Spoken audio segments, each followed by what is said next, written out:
good fight para sa fan yung yung Pitbull Cruz, pero not a good fight for Ryan Garcia. Powercast Sports. If you're new here, don't forget to subscribe and hit the notification bell. This content is presented by Arena Plus, Astigza Sports. Romero versus Pitbull Cruz. Di na daw oo nga pala, yan na pala yung posibleng matuloy. Gandang laban, Rolly Romero, Pitbull Cruz. Pero ay mo na parang Pitbull Cruz ako dito. Pugot uli. Pitbull Pitbull Cruz ba ako yung dito. Anong take mo dyan? Pitbull ba yung massacre yan? Tingin ko. Hindi naman yung massacre talagang pero knockout. Kasi sa totoo lang, daming butas sa depensa nung Rolly nakababa pa yung kamay.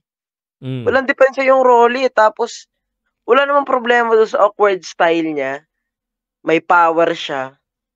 Pero in terms nung pressure nung nung Pitbull Cruz, may hirapan siya. Iba yung pressure nung Pitbull Mala Mike Tyson kung pressure. Come forward fighter, kumbaga talagang swarmer, sarpaw Yung Pitbull, mag-ingat siya, lalo na sa mga hook nung Pitbull Cruz. Baka mamaya masingitan siya, di ba? Pinressure nga rin siya nung nakaraan ni Lolo Barroso. Nahirapan siya kay Barroso, paano pa kayo sa prime fighter? Well, prime pa rin naman yung Barroso, kaya lang may edad na. I agree.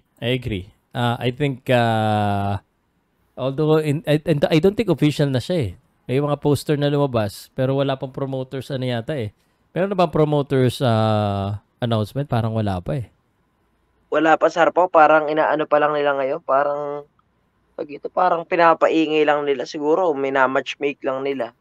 Pero tingnan natin kung matutuloy ang laban na yan. Kasi parang tingin ko interesting naman, pero mas gusto ko talaga makita yung Rolly versus Ryan. Patibayan ng panga yung dalawa. Yung dalawang madaldal. Yeah. Magkaibigan dati yun ang alam ko magkaibigan yun Tapos ito na yung nangyari. Pero sabi Sarpaw parang may footage at sparring nung dalawa. Nasaktan ni Rolly si Ryan sa sparring. Oo nga, parang nasaktan ni Rolly si Ryan. Yun yung narinig ko. Hindi ko hindi ko nakita yung sparring. Kaya yung sinasabi ni Rolly na kaya daw niya pabagsakin si Ryan. Dahil nga daw nasaktan nga daw niya sa sparring. Pero mayroon na ring trauma yung lumabas na rin yung kahinaan ng Rolly Romero simula na napabagsak siya ni Tank. Is that the same Rolly na nakapag tinatamaan nakatayo? Simula nung natamaan siya ni Tank, kapag tatamaan siya, may tendency na nabagsak siya Yun yung kay Barroso, di ba? Yung left hand ni Barroso, bigla siyang bumagsak nun. Yeah. So, well, but this is, I think that's a good matching naman. I think exciting kasi si Pitbull, pero sayang yung Ryan Garcia. I think anyone who's fighting Ryan Garcia is always a better option. Ang alam ko itong Pitbull Cruz, naghahamon din ito kay Ryan Garcia Nagpo-post si Sir Sean Gibbons na they wanted to get the fight.